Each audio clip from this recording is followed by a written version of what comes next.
রহমতুল্লাহ ইন্নাল হামদুলিল্লাহি ওয়াহদাহু ওয়াসসালাতু ওয়াসসালামু আলা মান লা নাবিয়্যা বা'দা আম্মা বা'দ।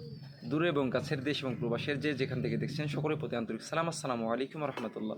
বাংলাদেশে কৌতুক একজন আছে যার নাম হলো রফিকুল্লাহ আনসারী। এই একটা ব্যাককল ইসলামী অঙ্গনে যদি আর কিছু থাকতো তাহলে ইসলামটাকে একদম হাসির পাত্র বানায় ছেড়ে দিত। কত বড় ব্যাককল হইলে এমনটা কথা বলতে পারে নজরুল ইসলামকে নিয়ে, যে তার সেবাই গেছে এটা কোনো ব্যাপারই না, এটা হতেই পারে স্বাভাবিক, খেদমতে গেছে, সেবাই গেছে। তো আসলে এই যে রফিকুল্লাহ আনসারী এই ব্যাককল, তাকে অতি বিলম্বে বয়কট করা দরকার।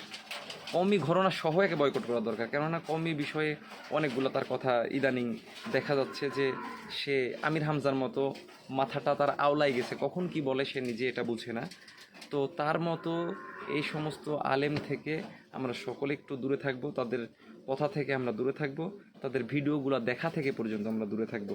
যদি দূরে থাকতে পারেন ইমানকে বাঁচাইতে পারবেন, ইমানের হেফাজত করতে পারবেন, তাছাড়া সম্ভব নয়। আল্লাহ যেন তৌফিক দান করুক। আসসালামু আলাইকুম।